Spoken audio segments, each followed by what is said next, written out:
بسم اللہ الرحمن الرحیم لا حول ولا قوة الا باللہ العلی العظیم اعوذ باللہ من الشیطان اللعین الرجیم بسم اللہ الرحمن الرحیم الحمد للہ الذی ہدانا لہذا وما كنا لنهتدی لولا ان ہدانا اللہ لقد جاءت رسول ربنا بالحق والصلاة والسلام والتحیۃ والاکرام علی اشرف الانبیاء والمرسلین حبیب الہ العالمین العبد المقید والرسول المسدد المحمود الاحمد بن قاسم محمد وعلى اہل بیتہ الطیبین الطاہرین المعصومین المظلومین وحماة المصطفین لا سیما بقیت اللہ فی الارضین واللعنۃ الدائمۃ علی اعدائہم اجمعین من الآن الى قیام یوم الدین رب اشرح لی صدری ویسر لی امری واحلل عقدۃ من لسانی یفقہوا قولی اما بعد۔ اعزائے گرامی، درس نہج البلاغہ کے عنوان سے مولا کا جو خطبہ ہے، خطبہ متقین کے نام سے، جو خطبہ حمام کے نام سے بھی یاد کیا جاتا ہے، تو کچھ صفتوں کی طرف جو ہے یعنی آپ کے سامنے متوجہ کیا گیا، اور مولا نے باقاعدہ جو ہے متقین کی صفات کو بیان کیا۔ تو وہی ہے کہ مولا کا یہ قول کہ مولا نے فرمایا کہ اما بعد، یعنی فإن اللہ سبحانہ تعالی خلق الخلق حین خلقہم غنیا عن طاعتہم۔ مولا نے جو ہے شروع میں یہی فرمایا تھا کہ بے شک جو ہے پروردگار عالم جو سبحانہ و تعالی ہے، یعنی سب سے بلند و والا ہے، پاک و پاکیزہ ذات ہے، اس نے جب مخلوقات کو پیدا کیا ہے تو اپنی اطاعت سے جو ہے یعنی بے نیاز ہے۔ جب بھی خلق کیا ہے بندگان خدا کو، مخلوقات کو، تو محتاج نہیں ہے کہ اس کی اطاعت کی جائے، یعنی وہ اپنی طاعت سے جو ہے غنی اور بے نیاز ہے۔ آمنا من معصیتہم، اور اس کی نافرمانی سے جو ہے یعنی اگر لوگ نافرمانی کرتے ہیں اللہ کی تو اس سے بھی جو ہے وہ محفوظ ہیں، یعنی اگر کوئی جو ہے اس کی اطاعت کرتا ہے تو اللہ اس کا محتاج نہیں ہے، اور کوئی اگر جو ہے نافرمانی کر رہا ہے پروردگار کی تو اس سے بھی جو ہے وہ حفظ و امان میں ہے۔ اور ظاہر سی بات ہے لأنہ لا تضرہ معصیۃ من عصاہ، جس نے بھی جو ہے اللہ کی نافرمانی کی ہے اس کی معصیت سے، اس کی نافرمانی سے جو ہے اللہ کو کوئی نقصان پہنچنے والا نہیں ہے۔ اور اس کے بعد جو ہے ولا تنفعہ طاعۃ من اطاعہ، اور اگر کوئی شخص جو ہے اللہ کی اطاعت کرتا ہے اور کہنا مانتا ہے، اس کے بتائے ہوئے راستے پہ چلتا ہے، تو اللہ کے لیے کوئی فائدہ مند نہیں ہے، نفع بخش نہیں ہے، یعنی نہ جو ہے نافرمانی کرنا جو ہے اللہ کے لیے نقصان دہ ہے، اور نہ فرما برداری کرنا جو ہے اللہ کے لیے فائدہ مند ہے۔ اس کے بعد یہ فرما رہے ہیں فَقَسَمَ بَيْنَهُمْ مَعَيْشَهُمْ، اور اللہ نے جو ہے ان کے درمیان جو ہے ان کی معیشت اور ان کی زندگی کو جو ہے تقسیم کر دیا ہے، بانٹ دیا ہے۔ وَوَضَعَهُمْ مِنَ الدُّنْيَا مَوَاضِعَهُمْ، اور دنیا سے جو ہے ان کی جگہوں کو جو ہے ان کے لیے منتخب کر دیا ہے۔ تو غور فرمائیں آپ کہ اللہ کی اگر کوئی اطاعت کرتا ہے تو کوئی اللہ کے لیے فائدہ مند نہیں ہے کہ کوئی انسان سوچے کہ اللہ کہنا مانیں گے تو اللہ کو فائدہ پہنچے گا۔ اللہ تو غنی ہے اور بے نیاز ہے، وہ محتاج نہیں ہے، وہ ہمیشہ سے ہے، ہمیشہ رہے گا، اس کو جو ہے کسی چیز کی ضرورت نہیں ہے۔ اگر کوئی اللہ کی اطاعت کرتا ہے، اللہ کا کہنا مانتا ہے، تو پھر جو ہے اس کے خود اس کے لیے فائدہ مند ہے، اور اگر کسی نے اللہ کی نافرمانی کی ہے یا اللہ کا کہنا نہیں مان رہا ہے تو نقصان جو ہے اسی کو ہوگا۔ یعنی قرآن بھی کہہ رہا ہے کہ جو کچھ ہے وہ تمہارے لیے ہے، اگر تم جو ہے واقعاً جو ہے اللہ کی اطاعت کرتے رہو، اللہ کا کہنا مانتے رہو، تو تمہاری دنیا بھی سمجھ جائے گی اور آخرت بھی سمجھ جائے گی۔ لیکن جو افراد جو ہے اللہ کی نافرمانی کرتے ہیں، اللہ کا کہنا نہیں مانتے، ان کے لیے بہرحال جو ہے نقصان دہ ہے، لیکن اللہ کے لیے کوئی نقصان نہیں ہے۔ اللہ ہر چیز سے جو ہے بے نیاز ہے، اس کی اطاعت کی جائے تو اس سے بے نیاز، اور اس کو جو ہے اگر نافرمانی کوئی کرے گا تو اس کو جو ہے کوئی فائدہ کوئی نقصان نہیں پہنچے گا۔ بہرحال جو ہے گفتگو جو آپ کے سامنے ہو رہی تھی وہ متقین کی صفات کے بارے میں ہو رہی تھی، جو چند صفتیں آپ کے سامنے ہم نے بیان کی تھی کہ متقین حضرات وہ ہیں کہ جب جنت کا تذکرہ ہوتا ہے تو ایسے ہوتا ہے جیسے جنت کو دیکھ رہے ہیں اور اس میں ان کو نعمتیں مل رہی ہیں، اور وہ جو ہے ان نعمتوں سے سرشار ہو رہے ہیں، اور جہنم کو اس طریقے سے جو ہے یاد کرتے ہیں جیسے جہنم کو دیکھ رہے ہوں، آگ کو دیکھ رہے ہوں، اور اس طریقے سے کہ اس میں جو ہے لوگوں کو عذاب ہو رہا ہے اور اس کا احساس جو ہے کہتے ہیں ان کے اندر پیدا ہوتا ہے۔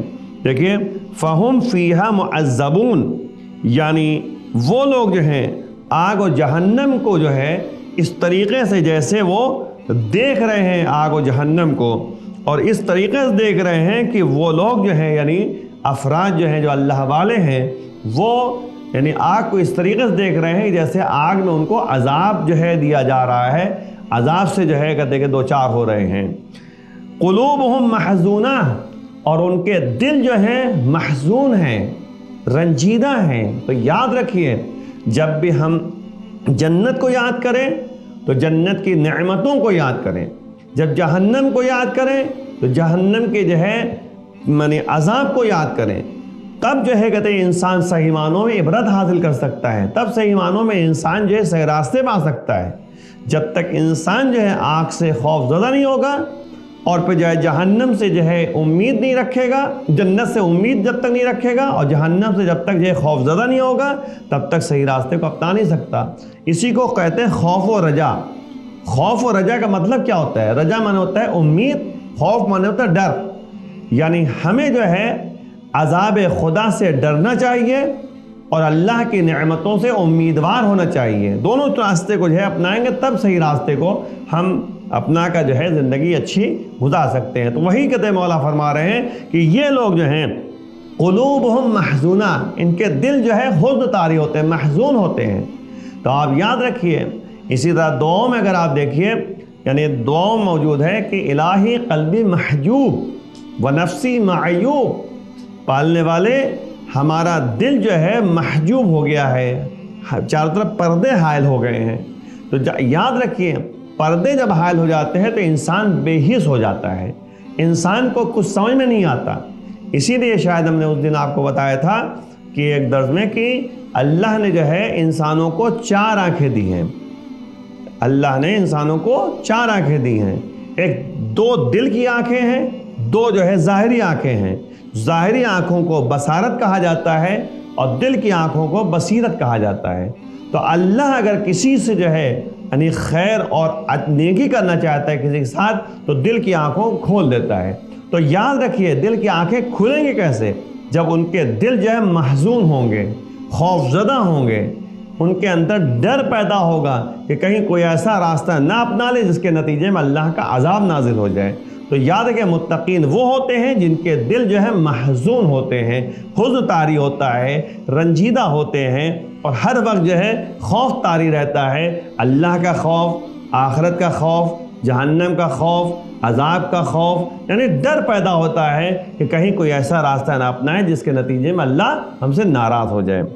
اس کے بعد دیکھیے وَشُرُورُهُمْ مَعْمُونَةٌ، یعنی ان کے شرور کہتے ہیں شر کی جمع شرور ہے، شر معنی ہوتا ہے برائی، یعنی ان سے برائی جو ہے کوئی سرزد نہیں ہوتی۔ معمونہ نہیں ہوتا ہے حفظ و امان میں رہنا، یعنی ان سے جو ہے شر اور برائی جو ہے لوگ ان کے شر اور برائی سے امن و امان میں رہتے ہیں، یعنی ان سے کوئی شر صادر نہیں ہوتا، کوئی برا کام یہ نہیں کرتے۔ یہ متقین وہ حضرات ہوتے ہیں، اللہ والے وہ ہوا کرتے ہیں جو کبھی بھی جو ہے ان کے اندر شر اور برائی کا سلسلہ نہیں پایا جاتا، وہ ہمیشہ جو ہے اللہ کو یاد کیا کرتے ہیں۔ اور اس کے بعد جو ہے مولا فرما رہے ہیں کہ وَأَجْسَادُهُمْ نَحِيفَةٌ، یہ متقین حضرات وہ ہوا کرتے ہیں کہ جن کے جسم جو ہے نحیف ہوتے ہیں۔ نحیف معنی ہوتا ہے لاغر، کمزور، یاد رکھیے یہاں تک جو ہے روایتوں موجود ہیں کہ مومن کی صفات کو اگر دیکھا جائے تو مومن کی صفت یہ ہے کہ اس کا پیٹ جو ہے پیٹ سے چپکا ہوا ہو۔ تو اب یہاں پہ جو ہے بہرحال ایک بات کہنے کی گنجائش ہے کہ اس کا مطلب یہ نہیں ہے کہ انسان بھوکا رہے، بھوکا نہ رہے، اللہ کی نعمتوں کا استعمال کرے لیکن صحیح استعمال کرے، جس طرح اہل بیت نے کہا ہے، جس طرح اللہ نے کہا ہے، کلو وشربو ولا تسرفو، کھاؤ اور پیو لیکن اسراف نہ کرو۔ تو جتنا جس طریقے سے کہا گیا اسی حساب سے انسان زندگی بسر کرے۔ اور یہی میں بات ایک جو اور کہنے کی گنجائش ہے کہ استغفار کی بات ہے، ماہ رمضان ہے، استغفار کرنے کا مہینہ ہے، مغفرت طلب کرنے کا مہینہ ہے، اللہ کی بارگاہ میں توبہ کرنے کا مہینہ ہے۔ تو ہم استغفار اور توبہ جب کریں تو اس کے لیے بھی جو ہے کہتے ہیں کہ ہمارے پاس شرطیں پائی جاتی ہیں۔ اب مولا نے دیکھا کہ ایک شخص ہے جو استغفر اللہ استغفر اللہ استغفر اللہ وہ پڑھ رہا ہے اور کہہ رہا ہے، تو مولا نے اس کو مخاطب کرے کہا کہ تمہیں پتہ بھی استغفار کسے کہتے ہیں؟ مولا آپ بہتر سمجھتے ہیں۔ اس نے جواب میں کہا کہ مولا آپ بہتر سمجھتے ہیں، ہم تو استغفار کر رہے ہیں، استغفر اللہ ربی واتوب الیہ پڑھ رہے ہیں۔ تو کہا استغفار اور توبہ کے شرائط ہیں، استغفار کے طلب مغفرت کے شرائط ہیں۔ اب مولا نے ایک ایک شرطیں بیان کرنا شروع کر دی۔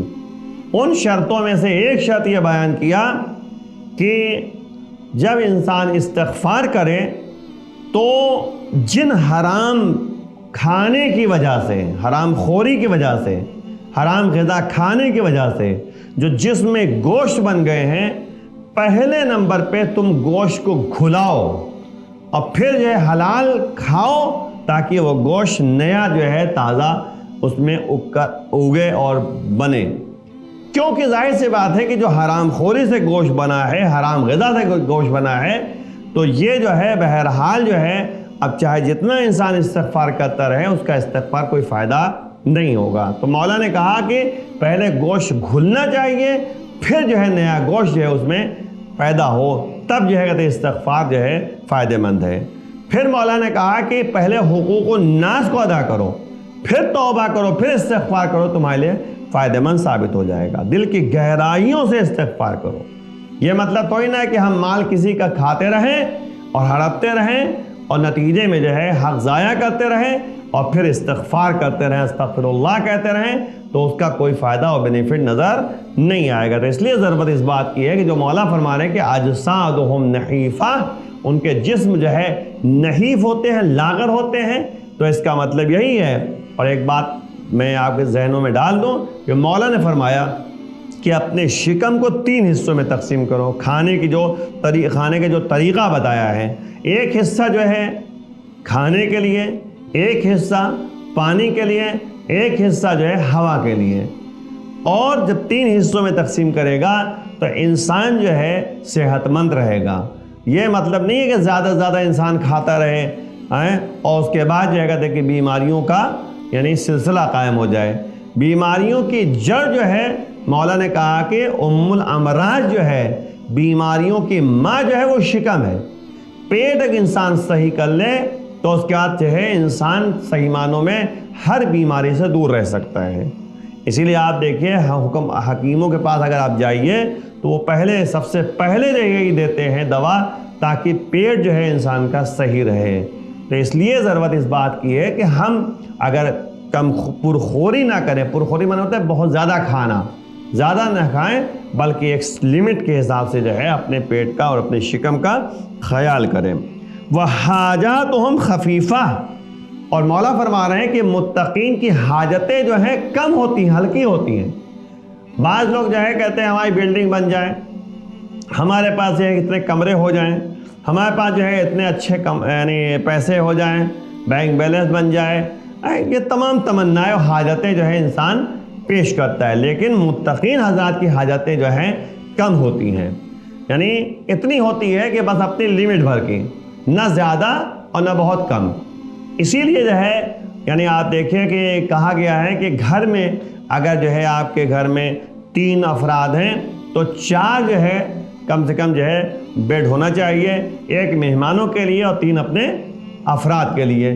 تو اس طریقہ جو بتایا گیا ہے ہمیں زندگی گزارنے کا۔ اب اس سے بڑھ کر اگر پیسہ ہمارے پاس ہے تو ہم جو ہے اپنے پڑوسیوں دیکھیں، اپنے رشتہ داروں دیکھیں، ان کی مدد کریں، اس کے بعد جو کہتے ہیں اور افراد کو دیکھ کر جو ہے ان کی حاجت روائی کریں۔ یہی ہمارے لیے اسلام جو ہے درس دیتا ہے۔ تو وہی مولا فرما رہے ہیں کہ ان کی حاجتیں جو ہیں کم ہوتی ہیں، حاجتیں جو ہیں خفیف ہوتی ہیں، ہلکی ہوتی ہیں، یہ ضرورت جو ہے زیادہ وہ نہیں ہے۔ اسی لیے جو ہے کہتے ہیں ضرورت اس بات کی ہے کہ ہم سمجھیں کہ کتنی ہمیں ضرورت ہے، کھانا پینا ہے، کپڑا ہے، گھر ہے، بس اتنا ہو کہ ہاں زندگی گزر جائے۔ ورنہ کیا ہوتا ہے، ایک بات جو ہے بیچ میں آگے کہتا چلوں، لوگ جو ہے پیسہ اکٹھا کرتے چلے گئے ہیں، مر کے چلے گئے۔ اب جو ہے مر کے جب چلے گئے تو پیسہ بینک میں پڑا ہوا ہے، پراپرٹی جو ہے ایسے ہی پڑی ہوئی ہے۔ نتیجہ کیا ہوا، اگر اولاد ہے تو اولاد نے تقسیم کر لیا۔ اب اگر اولاد لائق ہے تو اس کا صحیح استعمال کرے گی، اور اولاد نالائق ہے تو پراپرٹی کو بیچنا شروع کر دیں گی۔ نتیجے میں اسی طریقے سے جو ہے جو آپ نے پوری زندگی جو ہے اس کو بچانے میں اور اکٹھا کرنے میں لگا دیا، وہ بچے جو ہیں چند لمحوں میں جو ہے اس کو ضائع کر دیں گے۔ اور اگر جو ہے کہتے ہیں پراپرٹی آپ کے پاس نہیں ہے، بینک بیلنس نہیں ہے، اور بچے اگر لائق ہیں تو وہ خود اپنی پراپرٹی بنا لیں گے، یعنی محنت کر کے جو ہے وہ اپنا جو ہے زندگی گزارنے کا طریقہ خود اپنا لیں گے۔ اس لیے ہمیں سب سے پہلے بچوں کی تعلیم و تربیت کا بندوبست کرنا ہے، جو اہل بیت اطہار کا ایک مشن تھا اور طریقہ ہمیں بتایا گیا ہے کہ ماں باپ کا فریضہ یہ ہے کہ اچھا سا نام رکھو اور اچھی تعلیم دو، اچھی تربیت کرو اور قرآن کی تعلیم دو، اور سب سے اہم مسئلہ یہ ہے کہ جب وقت آ جائے شادی کا تو شادی کا بندوبست کرو۔ یہ ہے ماں باپ کے فرائض میں جو بتایا گیا ہے۔ بہرحال بات کو آگے بڑھا دوں کہ وحاجاتہم خفیفہ، ان کی حاجتیں کم ہوتی ہیں۔ آپ دیکھیں شادیوں میں کیا ہوتا ہے، بعض لوگ جو ہے اتنا شادیوں میں خرچہ کر دیتے ہیں کہ اس میں غریبوں کی جو ہے 4-5 شادیاں ہو جائیں، 6-7 شادیاں ہو جائیں۔ اس لیے ہمیں تھوڑا سے اپنی حاجتوں کو، اپنی ضرورتوں کو تھوڑا ہلکا کریں، اور اس کے بعد جو ہے جو پیسہ بچے وہ غریب اور مسکین اور بیواؤں کے لیے جو ہے رکھ دیں۔ وَأَنفُسُهُمْ عَفِيفَةٌ، دیکھیے غور کریں گے، ان کے انفس مطلب نفس، ان کا نفس جو ہے پاک و پاکیزہ ہوتا ہے، یعنی وہ خواہشات نفسانیہ کا غلبہ نہیں ہوتا، بلکہ وہ خود جو ہے خواہشات نفسانیہ کو کنٹرول میں کرتے ہیں۔ ان کا نفس جو ہے عفیف ہوتا ہے، عفت اور پاک دامنی جسے کہتے ہیں، پاک و پاکیزہ جو ہے نفس ہوتا ہے، نفس جو ہے مطمئنہ ہوتا ہے، نفس جو ہے تزکیہ نفس کرتے ہیں، نفس کو پاک کیا کرتے ہیں۔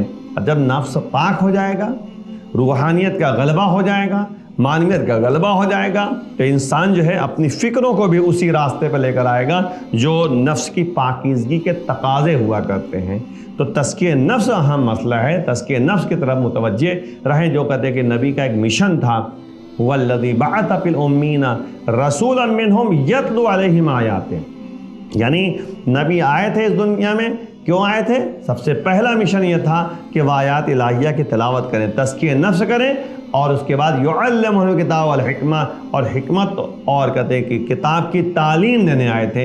تو نبی کا اصل مشن تھا تزکیہ نفس کرنا، نفس کی پاکیزگی طرف جو ہے متوجہ کرنا۔ تو اس لیے جو ہے متقین حضرات وہ ہوا کرتے ہیں جن کے انفس جو ہے، جن کے نفس جو ہے وہ عفیف ہوتے ہیں، اور اس کے بعد پاک و پاکیزہ ہوا کرتے ہیں۔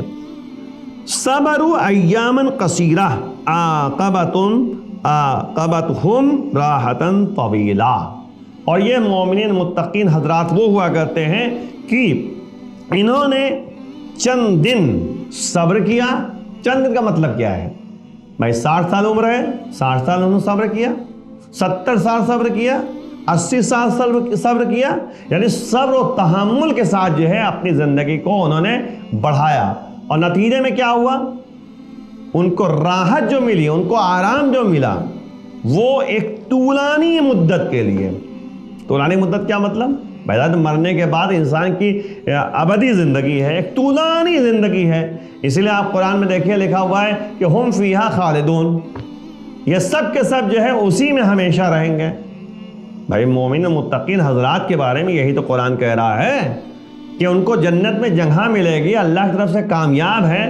اُزْلِفَتِ الْجَنَّةُ لِلْمُتَّقِينَ، آپ غور کریں قرآن کیا کہہ رہا ہے، اُزْلِفَتِ الْجَنَّةُ لِلْمُتَّقِينَ، جنت بنائی گئی ہے صرف اور صرف متقیوں کے لیے۔ اُزْلِفَتِ الْجَنَّةُ، جنت کو بنایا ہی گیا ہے، جنت کو یعنی مزین کیا گیا ہے متقین کے لیے۔ تو ہمیں متقی بننا ہے تاکہ جنت ہمارے لیے جو ہے شوق پیدا کرے۔ اسی لیے آپ دیکھیے وہ نبی کا ایک قول آپ کے سامنے نقل کرتا چلوں، درمیان میں بات آ گئی کہ نبی نے کہا کہ یا علی ان الجنت تشتاق الیک وإلی سلمان وإلی ابی ذر وإلی مقداد وإلی عمار۔ مولا نبی فرما رہے ہیں اے علی جنت تمہاری مشتاق ہے، یعنی آپ دیکھیے علی کی جنت مشتاق ہے، شوق جنت کو ہے کہ علی جیسی شخصیت جو ہے ان کے اندر آئے، جنت میں داخل ہو، جنت شوق پیدا کر رہی ہے۔ اچھا پھر کہا سلمان کی مشتاق ہے، یعنی سلمان جیسے افراد بھی جو ہے ایسے ہوں گے کہ جنت شوق پیدا کرے گی کہ وہ سلمان جیسے افراد جو ہے وہ جنت میں داخل ہوں۔ پھر نبی نے کہا کہ ابو ذر کے مشتاق ہے، پھر کہا مقداد کے مشتاق ہے، پھر کہا عمار کے مشتاق ہے۔ یعنی کہنا نبی یہ چاہ رہے ہیں کہ تم اگر چاہتے ہو کہ جنت تمہاری شوق پیدا کرے، جنت تمہارے مشتاق ہو، تو تم جو ہے عمار یاسر جیسے بن جاؤ، مقداد جیسے بن جاؤ، ابو ذر غفاری جیسے بن جاؤ، سلمان فارسی جیسے بن جاؤ۔ کم سے کم اتنا تو کر سکتا ہے انسان، بھائی علی جیسا نہیں بن سکتا تو ظاہر بات ہے کہ سلمان فارسی جیسا بن سکتا ہے، مقداد جیسا بن سکتا ہے، جو طریقہ ہم کو بتایا گیا ہے۔ آپ دیکھیں ایک مرتبہ یعنی بات آ گئی مقداد کے بارے میں کہ دوپہر کا وقت تھا، سناٹا تھا، بالکل دھوپ نکلی ہوئی تھی۔ اس کے بعد جو ہے دوپہریے میں جو ہے مقداد گھر سے نکلے اور ادھر جو ہے مولا کائنات گھر میں دیکھ رہے ہیں کہ کچھ ہے نہیں کھانے کے لیے۔ تو مولا جو ہے اپنے گھر سے نکلے، اس بنیاد پہ نکلے کہ چلو بھائی کہیں سے کچھ انتظام کریں تاکہ کھانے کا بندوبست ہو جائے۔ دوپہریہ کا وقت تھا اور اس کے بعد جو ہے اس تپتی ہوئی گرمی میں اور سورج کی گرمی میں جو ہے علی نکلے گھر سے، اور اس کے بعد جو ہے ایک یہودی کے پاس گئے اور ان سے جو ہے کچھ پیسے ادھار لیے۔ آپ غور کریں گے اس میں کہ آخر زندگی گزارنے کا طریقہ ہمیں بتایا جا رہا ہے۔ تو پیسہ جو ہے انہوں نے ادھار لیا، ادھار لے کر پیسہ وہ گھر کی طرف آ رہے تھے کہ مقداد دکھ گئے۔ مقداد نے جیسے ہی کہتے کہ علی کو دیکھا وہ چھپنے لگے کہ علی ہم کو دیکھ نہ سکیں۔ مقداد بھی نکلے تھے دوپہر کے وقت، تو اس کے بعد علی نے مقداد کو بلایا، کہا مقداد یہ بتاؤ کہ تم دوپہریہ میں کیسے نکل آئے؟ کہا کہ میں ارے ایسے ہی بس کہلے نہیں بتاؤ صحیح۔ تو کہا کہ میں نکلا تھا گھر میں کچھ کھانے کے لیے ہے نہیں، میں نکلا تھا کہ کچھ انتظام ہو جائے، کہیں پیسہ کا انتظام ہو جائے۔ تو مولا نے جو قرض ادھار لیا تھا پیسہ وہ مقداد کے حوالے کر دیا۔ یعنی آپ دیکھیے ایثار و قربانی اسے کہتے ہیں کہ خود مولا نکلے تھے اپنے گھر کے انتظام کے لیے، لیکن مقداد کی حالت دیکھیے تو ان کو دے دیا۔ اب آپ دیکھیے مقداد کی حالت آپ دیکھیے کہ مقداد جو ہے وہ خود جو ہے اس طریقے سے زندگی بسر کر رہے تھے کہ ان کو جو ہے وہ نکلے تاکہ انتظام کر سکیں۔ اس کے بعد جو ہے مولا مسجد کی جانب چلے گئے اور جا کر نماز پڑھنے لگے، عبادت کرنے لگے، یہاں تک کہ مغرب کے نماز کا وقت آ گیا۔ نبی آئے نماز پڑھانے کے لیے، جب نماز ختم ہوئی اس کے بعد جو ہے نبی علی کے پاس آئے، کہا یا علی آج تمہارے گھر میں مہمان بننا چاہتا ہوں۔ کہا مہمان؟ اب جو ہے علی سوچ رہے ہیں کہ گھر میں تو کچھ ہے۔ دیکھیں یہ سب چیزیں جو ہوتی ہیں ہم کو بتانے کے لیے ہوتی ہیں، طریقہ ہم کو بتایا جاتا ہے زندگی گزارنے کا۔ تو اس کے بعد جو ہے جب ایک مرتبہ علی سے نبی نے کہا کہ یا علی اگر تم کہو کہ ہاں تو تمہارے گھر چلوں، ورنہ جو کہتے کہ میں اپنے گھر جا رہا ہوں۔ تو علی مولا کائنات نے کہا کہ یا رسول اللہ آپ چلیے، ہمارے آپ مہمان ہیں۔ اب اس کے بعد گھر جو ہے جب پہنچے تو دق الباب کیا، دروازہ کھولا بنت رسول نے۔ مولا نے کہا کہ بنت رسول آپ کے والد گرامی آئے ہوئے ہیں۔ اس کے بعد جیسے ہی گھر میں داخل ہوئے ان کو خوشبو محسوس ہوگی کچھ کھانا پک رہا ہے۔ اس کے بعد جو ہے علی نے پوچھا کہ یہ کہاں سے؟ کہا میں نے عند اللہ، اللہ کی جانب سے۔ تو مطلب کہنے کا یہ ہے کہ انسان دوسروں کا خیال کرے گا، اللہ اس کا خیال کرے گا۔ تو اس بات کو جو ہے پیش نظر ہمیں رکھنا چاہیے۔ تو وہی کہتے کہ مولا فرما رہے ہیں کہ صبر و ایامن قصیرہ، انہوں نے جو ہے کچھ مدت کے لیے صبر کیا تھا متقین نے، وعاقبتہم راحتاً طویلا، اور اس کے بعد جو ہے ان متقین حضرات کو ایک راحت طویل راحت ان کو نصیب ہوئی۔ راحت طویل، راحت کا مطلب کیا ہوا؟ اب مرنے کے بعد قبر میں راحت آرام ملے گا، آخرت میں آرام ملے گا، پوری زندگی ہے آخرت کی۔ یہ تو 60 سال 70 سال 40 سال 50 سال 100 سال انسان کو صبر کرنا ہے، اور صبر کے ذریعے جو ہے انسان زندگی بسر کرے گا۔ تو متقین حضرات وہ ہوتے ہیں جو صابر ہوتے ہیں، صبر کرتے رہتے ہیں، اور اسی لیے جو ہے کہا گیا کہ ان اللہ مع الصابرین، بے شک اللہ صبر کرنے والوں کے ساتھ ہے۔ تو صبر کے جو ہے مختلف مراحل ہیں جس کی طرح ہمیں متوجہ کیا جا رہا ہے۔ الصبر رأس الایمان، صبر جو ہے ایمان کا سر ہے۔ لا ایمان لمن لا صبر اللہ، مومن ہے ہی نہیں وہ شخص جس کے پاس صبر نہ ہو۔ تو بہرحال جو ہے متقین حضرات نے کچھ مختصر مدت کے لیے صبر کیا، لیکن ان کو ایک طویل مدت کے لیے جو ہے آرام مل گیا۔ تو یہ متقین حضرات کی صفات ہیں، انشاءاللہ باقی باتیں ہوتی رہیں گی۔